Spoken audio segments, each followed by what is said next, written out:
For me, starting this company was very much solving a personal problem. All different skill sets, all different backgrounds. Imagine if we can change that. That's the problem. I understand that by professionalizing it, you provide benefit to both parties. Personal connection with somebody that made the difference. Huge difference.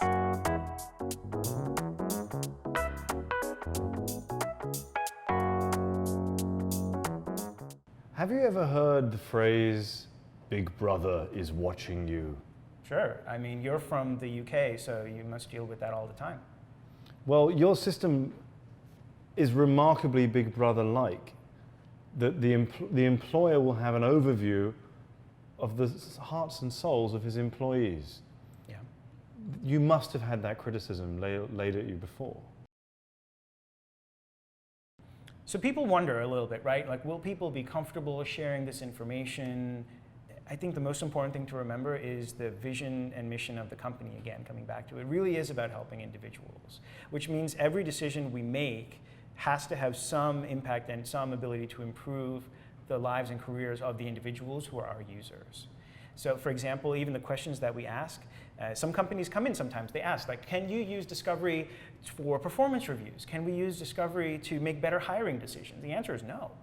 Because in the end, as soon as you change the incentives, I mean, as soon as the focus isn't on the individual, you lose the quality of the data that you're going to get. You're not going to get the meaningful insight that you're really digging into because it's not connected to the individual anymore. It's connected to some consequence, right? Like, what will your bonus be? Or are you going to get this job or not?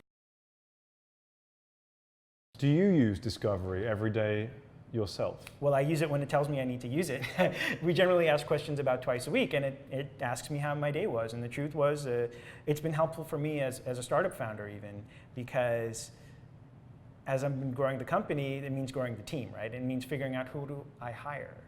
And from my perspective, one of my problems, if you will, is that I kind of am pretty good at everything. Like, I'm not going to say I'm excellent or a rock star on any given area, but a startup, you end up doing all the jobs.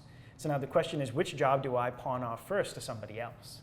And Discovery helps me realize what are the aspects of my own job that I like and the ones I don't like. And in my case, my action is start hiring the people to do the stuff that I don't like to do. A good manager would already know this stuff. A good manager knows if his team is happy, if they're engaged.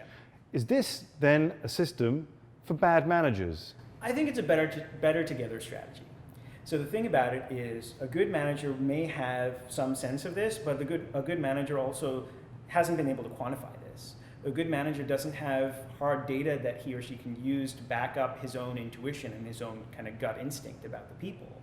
The other thing is, frankly, a good manager still has a really hard time pulling information out of the employees. You're in a one-on-one and you're trying to now help this person by starting to understand them.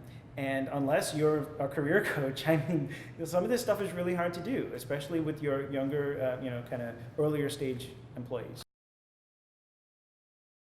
Discovery is for financial services, consultancy, other professional kind of services firms. Could you imagine Discovery being rolled out to broader type of industry like gardeners or porn stars or milkmen?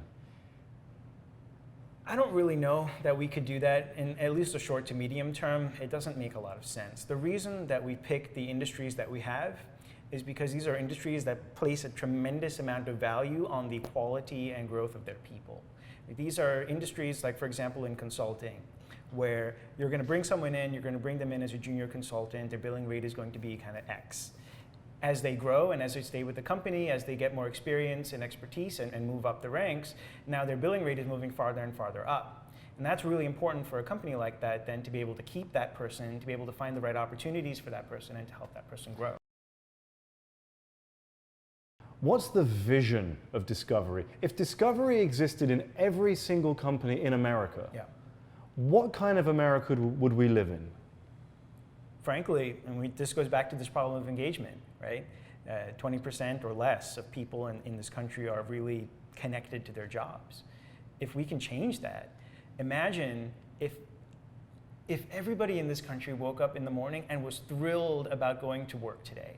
And if we could really help them get to that point, Now, not only are people generally happier, which is going to improve, I mean, every interaction that we have as people is going to be better because we're just more in love with our job, and our job makes up a huge part of what we spend our life on.